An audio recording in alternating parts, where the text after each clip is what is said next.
Okay, I want you to really feel this for a second. Because there is a moment that happens, and if you've lived through this, you already know exactly what I'm talking about. It's not loud.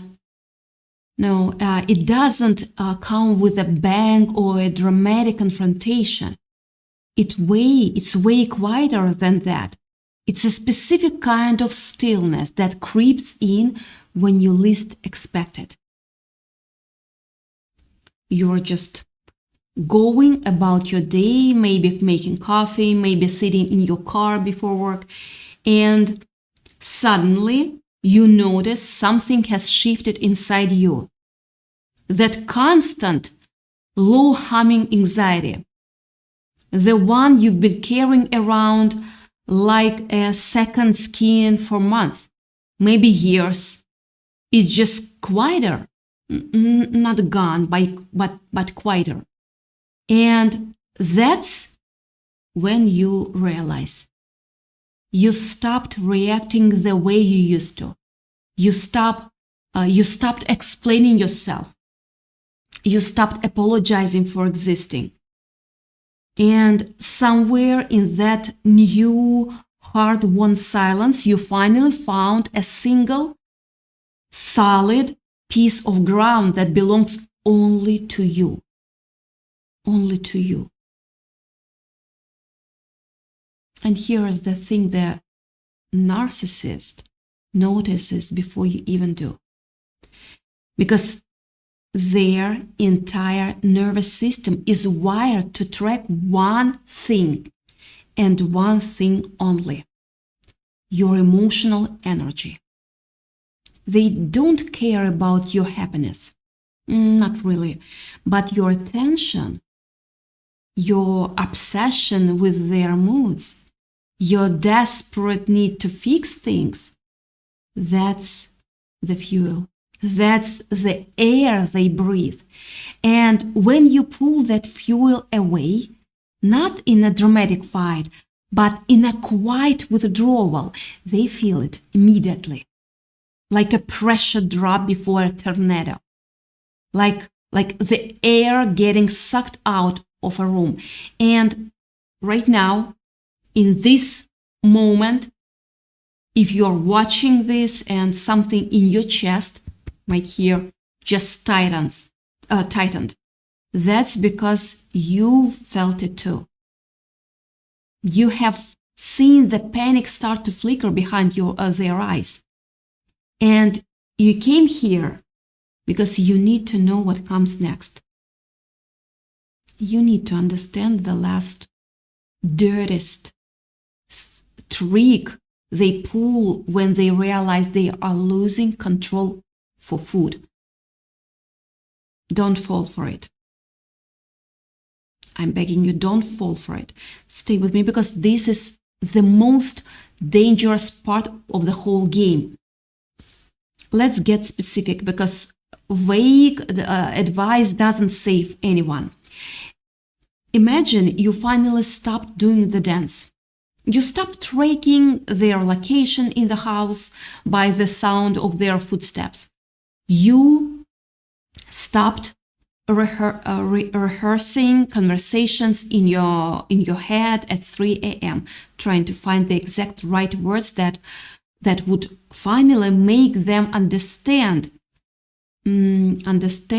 your pain. You just stopped. One day they start their usual routine, maybe a passive-aggressive comment, maybe that particular sigh they used to let you know you've disappointed them again. And you feel absolutely nothing. No spike of fear, no rush to fix it, just a flat, clear, almost boring recognition. There they go again. That's the moment, that's the threshold. You have just become the most dangerous thing in their world. Unpredictable. And for a narcissist, unpredictability is a full blown existential threat, because their entire identity is built on a house of cards that requires you to keep blowing on it. They need you to react, your reaction. They need you to cry, to scream, to explain, to defend. Even your anger is a form of devotion, because anger means you still care. Anger means they are still the center of your universe. But this new version of you, the one who just watches them spiral with a quiet, detached curiosity, that version terrifies them down to the bone. And here is the psychological truth they don't want you to know. Their panic doesn't look like panic. It doesn't look like a person crying or begging or admitting fault. Real panic in a narcissist looks like precision. When a normal person panics, they fall apart.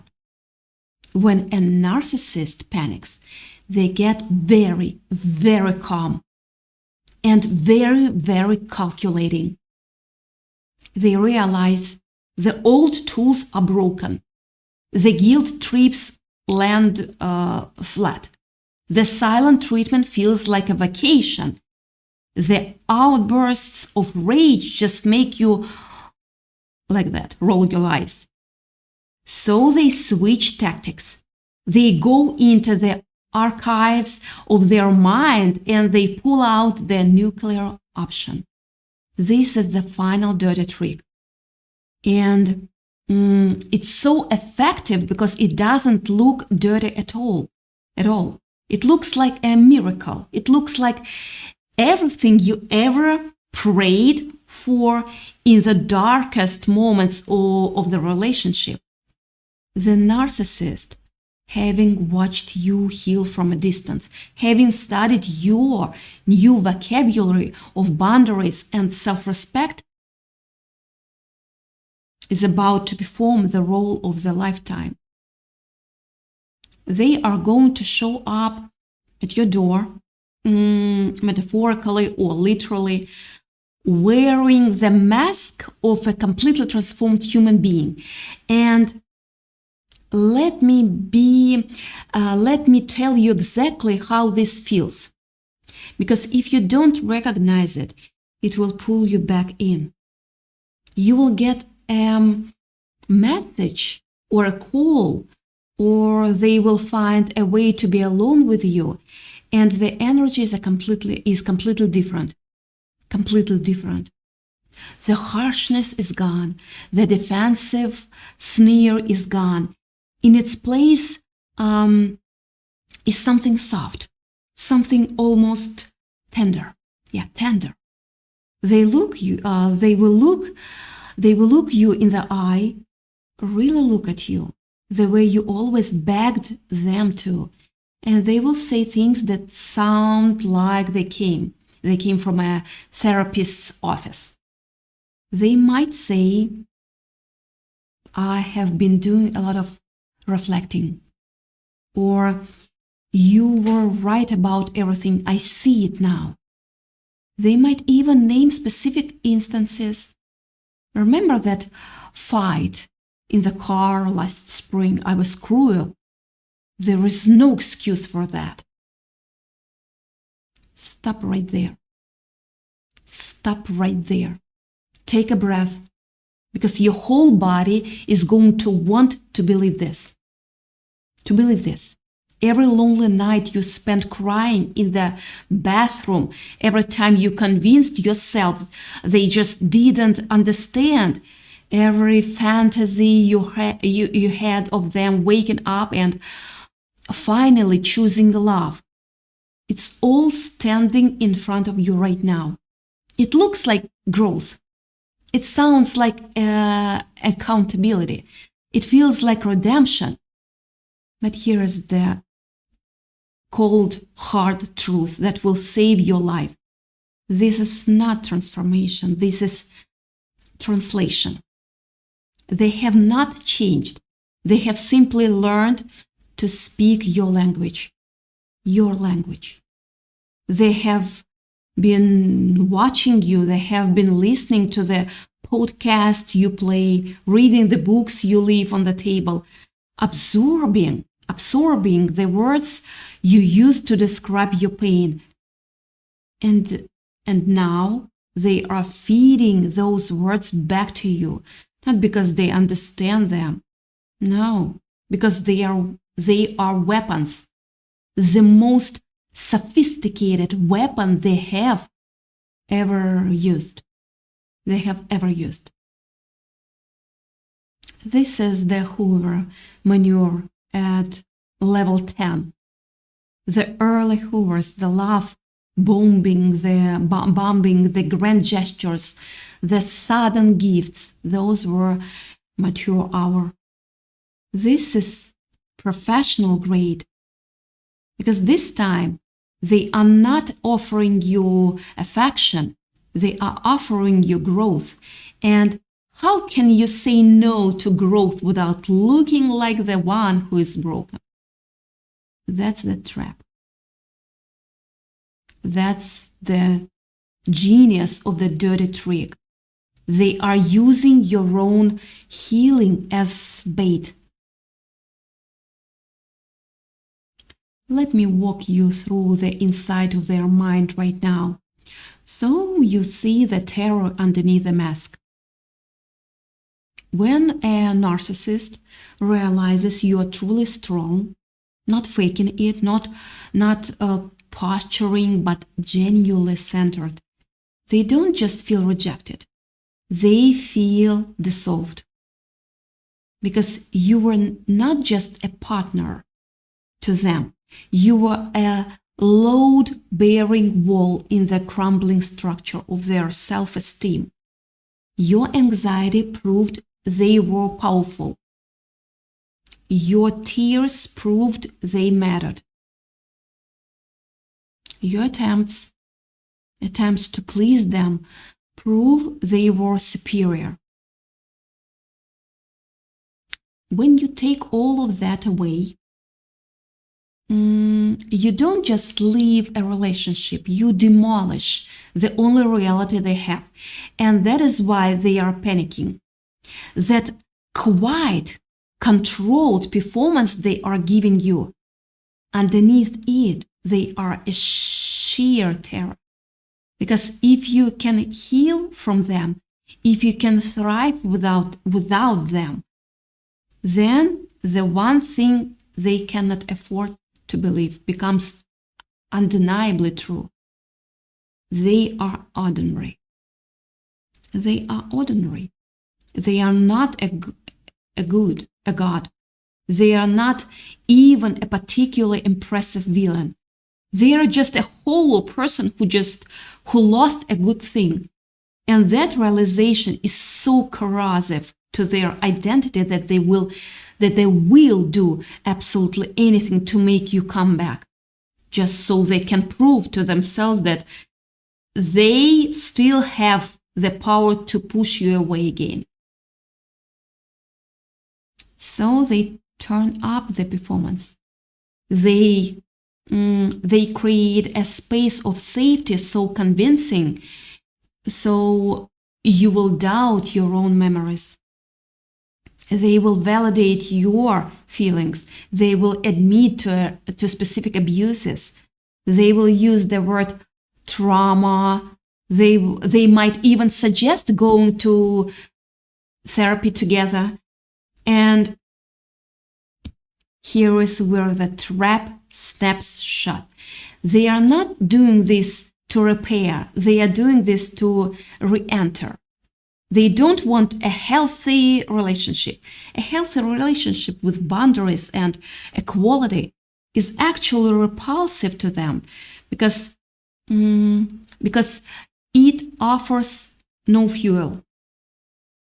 They want access. They want to get back inside the perimeter of your life so they can slowly, gently, lovingly start to dismantle you again. And the way you know this is real, the way you spot the difference between a genuine apology and a narcissistic performance is to watch. To watch what happens when you don't immediately fall into their arms.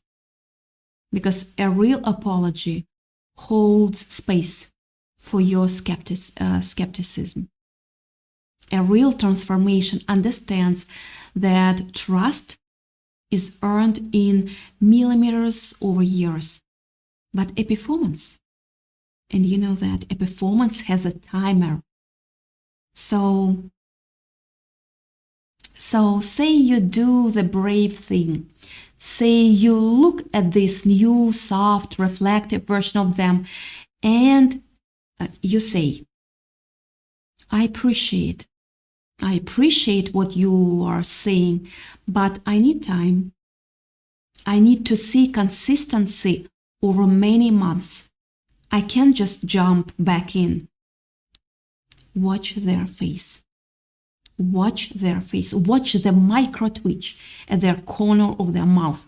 Because now the mask starts to crack. The performance can only last as long as the payoff seems immediate. The moment you introduce a boundary, even a gentle, reasonable boundary, the panic shifts gears. The dirty trick evolves. Suddenly the softness develops a spine, they might say, with a sign of manufactured patience. I understand. No, I'm a bad actress. I understand. You're hurt. I just didn't realize how much you were still holding on to the past. Do you hear that? It's subtle, but it's redirect. They just moved the target. Now the problem isn't what they did. The problem is your inability to let go of what they did. They are pathologizing your healing. They are taking the strength you used to escape and trying to repaint it as rigidity, as fear, as a wound that needs their help to heal. This is the inversion. This is the heart of the final dirty trick. First, they mirrored you to pull you in. Then, when you don't bite, they try to convince you that your clarity is actually damage, that your boundary is actually a wall you need to tear down. And if you are not absolutely grounded in your own truth, you will start to doubt yourself. You will think, oh no, are they right? Am I being too harsh? Are they actually trying? And I am the one who can't accept love. Let me stop you right there. That feeling of doubt, that's not your intuition. That's the residue of years of training. They have trained your nervous system to believe that your perception is the problem. Every time you caught them in a lie, and they made you question your memory. Every time you felt hurt and they told you that you were too sensitive. That training runs deep. And they are banking on it right now. They are hoping that the old familiar feeling of self-doubt will override the new fragile feeling of self-trust. But here is what's actually happening beneath their words. They are losing, and they know it. This escalation to the soft, evolved persona in the last card they have to play. Because the next stage, if you hold your ground, is one they are terrified of. The next stage is irrelevance. You see, a narcissist can survive your anger. They can survive your hate. They can even survive your silence. Because silence is still a response that centers them. What they cannot survive, your indifference. Your genuine, wholehearted moving on. When you wake up one day and realize you haven't thought about them in a week, when you hear their name and feel nothing, not a pang of nostalgia, not a jolt of anger, just nothing, that is the end of the world for them.